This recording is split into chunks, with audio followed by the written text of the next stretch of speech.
జగన్ కి ప్రతిపక్ష హోదా విషయంలో మాజీ స్పీకర్ తమ్మినేని సీతారాం రియాక్ట్ అయ్యారు. జగన్ కు ప్రతిపక్ష హోదా ఇవ్వాల్సిందే అన్నారు. సంఖ్యాబలం ఆధారంగా హోదా రాదు అనటం కరెక్ట్ కాదన్నారు. సభకు రాలేదని నిబంధనల పేరుతో అనర్హత వేటు వేస్తామనటం కూడా సరికాదన్నారు. అసెంబ్లీ సమావేశాలు వెళ్లడానికి ఏమీ లేదని, అంతా మ్యాచ్ ఫిక్సింగ్ నడుస్తోందని విమర్శించారు. ప్రతిపక్ష హోదా ఇవ్వాలి. ప్రతిపక్ష హోదాకి ఇది ఉండాలి అది ఉండాలి అనడానికి ఏం లేదు. ఇక్కడ తమిళనాడులో 5 ఉన్నప్పుడు ప్రతిపక్ష హోదా ఇచ్చారు, అక్కడ ఉన్నప్పుడు ప్రతిపక్ష హోదా ఇచ్చారు.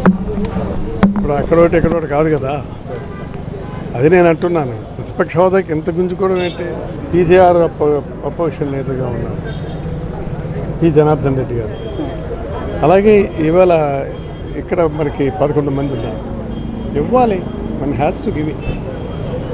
దానికి మనం ఏం చేస్తాం? వాళ్ళు ఇవ్వమంటున్నారు, మనం ఇవ్వాలంటున్నాం. Let it be decide. వాళ్ళు చెప్తారండి, వాళ్ళు ఏదైనా చెప్తారు. వాళ్ళు చెప్పిన దానికి మేము ఊకొట్టాలా?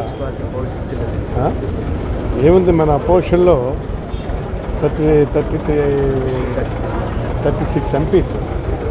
ఏ మాధవరెడ్డి గారు లోక్సభలో లీడర్ ఆఫ్ ది అపోజిషన్. ఏం చేస్తాం? అంటే లోక్సభ కంటే పెద్ద సభ ఇది. అయితే ఏ సభకు ఆ సభే, దానికి ఉన్న శాంక్టిటీ వేరు, అది కాదంటాం లేదు. రైట్ వాళ్ళ నిబంధన ఉందంటున్నారు, మేము చేసి చూడమంటున్నాము. దానికి దీనికి సంబంధం ఉంది. ఓకే, రెడీ ఖచ్చితంగా చట్టవిరుద్ధం.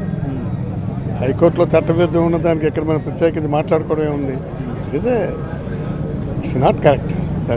రూలింగ్ అంటే ఇస్తాం, ఇది ఇచ్చారు అన్నటువంటిది ఏముంది? That's not fire. ప్రజలే ఇచ్చారు కాబట్టి, గతంలో వచ్చినటువంటి లీడర్ కూడా ప్రజలే ఇచ్చారు.